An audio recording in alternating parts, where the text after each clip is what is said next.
Hello, I'm glad to see you again in the VNA News Bulletin. I'm Aug from Hanoi, and now the highlights. Vietnam's largest offshore oil rig goes into operation.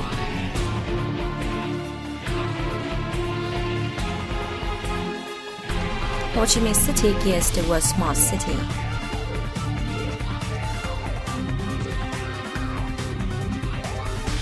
%95% of population to get access to clean water by 2020.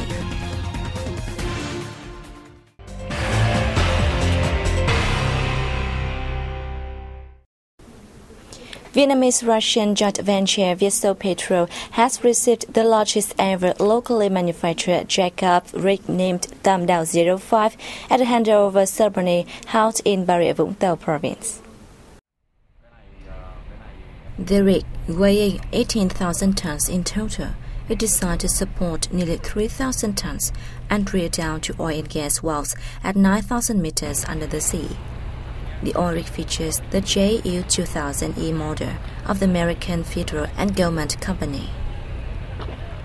The $230 million facility began construction from March 2014, measuring 70.4 meters in length, 76.2 meters in width, and 9.4 meters in height. It can withstand storms of above level 12. Vietso marked its 35th founding anniversary on August 12. Over the past 35 years, the Vietnamese-Russian joint venture has discovered 7 oil and gas fields with large reserves that have helped turn Vietnam into the third biggest oil exploiter in Southeast Asia. It has gained total oil sales of more than $74 billion.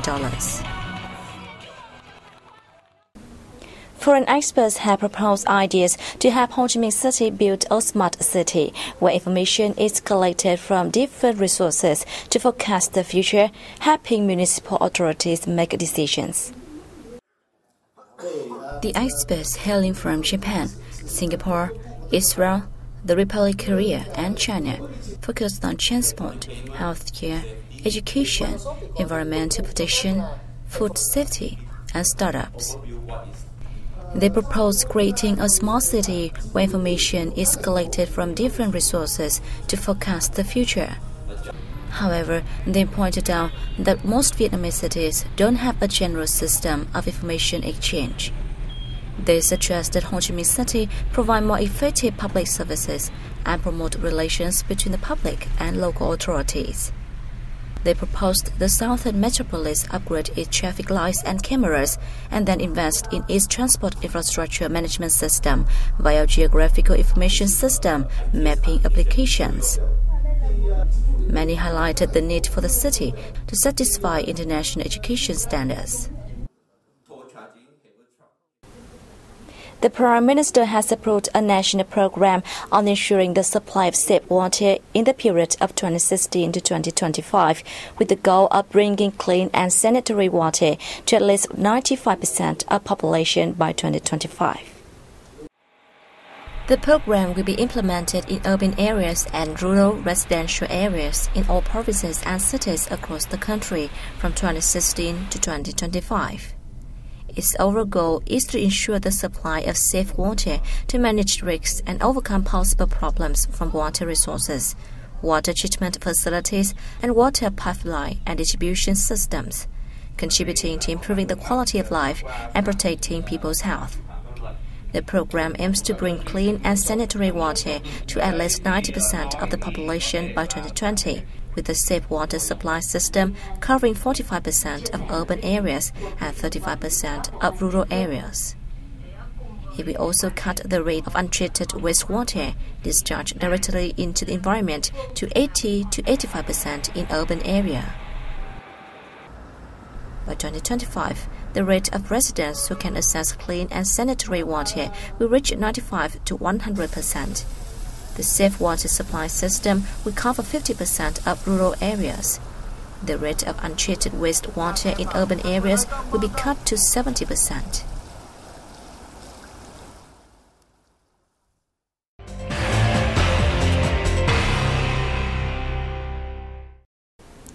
Business and investment promotion activities arranged by the Vietnamese Business Association in Russia have remarkably contributed to boosting economic and trade links between two countries. In his speech at a conference on August 12, Chairman of the Vietnamese Business Association in Russia, Lê Trường Sơn, highlighted the association achievements as well as difficulties facing the organization in the last year. Participants at the event focused their discussions on future orientations and ways to further effectuate activities of the association. Russia is the leading priority partner of Vietnam, not only in politics but also in trade, like Aug.13 from the Vietnamese embassy in Russia said, hoping the association could make greater contributions to strengthening the Vietnam-Russia comprehensive strategic partnership. The association is hoped to play an important role in boosting the Vietnam-Russia economic and trade ties in the time ahead, especially in the context that a free trade agreement between Vietnam and the Euro-Asian Economic Union officially takes effect soon. The garment and textiles industry has initially set a target of $31 billion in the export revenue for 2016. However, the figure may be lowered to $29 billion, and the sector still finds it hard to fulfill the new target. Since the beginning of this year, Vietnam has earned around $13 billion from garment and textiles exports, up only 5.4% of the same period last year. This is the lowest growth in the past decade. The slight growth is attributed to a lack of orders, as domestic producers have to compete with other emerging markets. Representatives of local enterprises said the number of orders is equivalent to 70% of the figure in the same period last year, while export prices decreased by between 10 to 20%. According to the Vietnam Textiles and Apparel Association, Vietnam has tried to keep the exchange rate unchanged, while currencies in its import markets have been adjusted, making Vietnamese garment and textiles products more expensive. At the same time, interest rates of bank loans in Vietnam remain high, at 8 to 10% a year, 2 to 4 times higher than those in many foreign countries. As a result, prices of Vietnamese garment and textiles products are 20 to 30% higher than foreign ones, making them less competitive.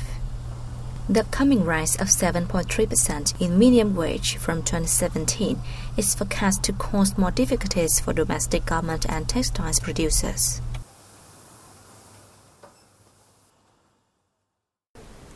The Ministry of Science and Technology and the Hoa Lạc High-Tech Park are to complete a draft decree on specific investment incentives for the park. Under a plan approved by the Prime Minister, the park is to be a national center for research, development and application for high technologies. The park had been developed according to the plan for 15 years and had created a high-tech city. However, the park had seen the breakthroughs in development as had been expected, so the Ministry of Science and Technology and the Park Management Board identified the advantages and obstacles to the zone's development. They proposed a decrease on specific investment incentives to attract more investors to the park. According to the draft, the decree will focus on solving difficulties to promote development of the park and create favorable conditions for attracting local and foreign investors. The draft would also allow for the development of enterprises so they would enjoy a favorable investment environment, simple administrative procedures, and low input costs with incentives in land and taxes.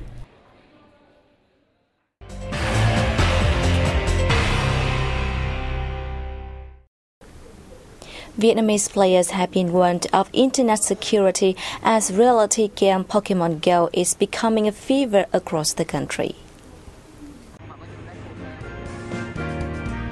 Tao Dan Park, Ho Chi Minh City, 11 a.m. on a sunny Tuesday. It is normally a quiet time here, but there is something different happening today. Young faces, on to be excited, passionate Pokemon Go players are packing the public space. The ages vary from first graders to working adults, with students making up the biggest part of the crowd. We are having fun playing. Everybody is playing the game. You can see lots of them walking along the street. I played an incomplete version of Pokemon Go in France. Many young people here are Pokemon gamers, and the locations are quite close to travel to.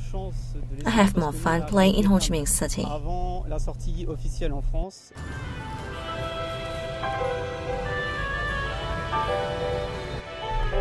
The viral game, developed from the famous comic Pokemon, has sparked a global frenzy. It has been the most downloaded mobile game since its July release.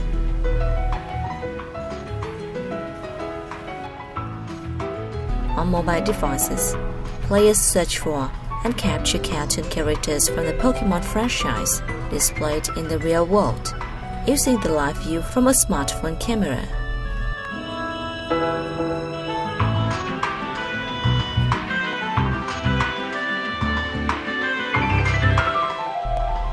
While the app has received praise as a fun way to get people outdoors and be active, it has also been the target of safety and security warnings.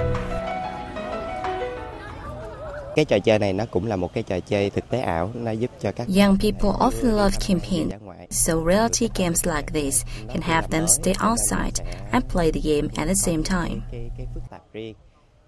Sometimes they are concentrating on the screen and accidentally walk out of a pedestrian zone and become a danger to traffic.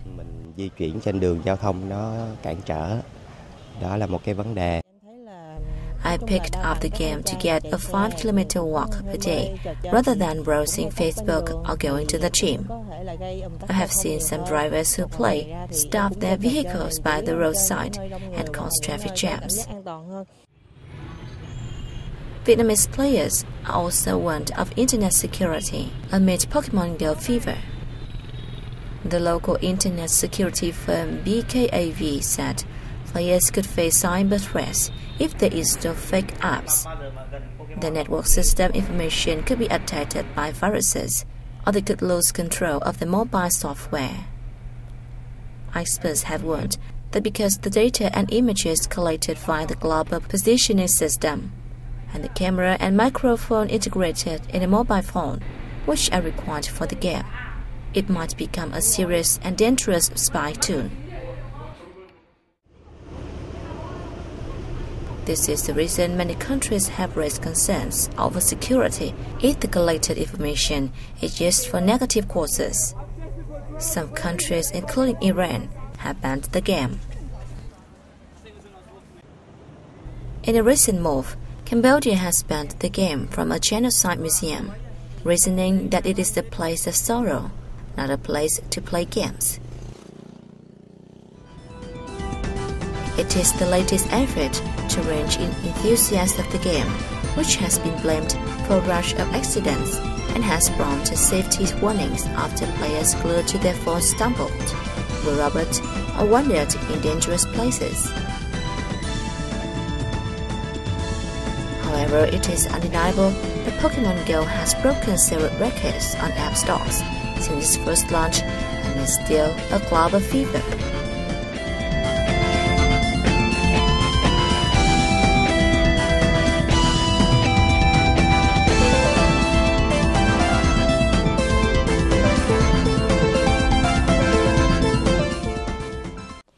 And that's wrap up our news bulletin. Thanks for watching and see you next time.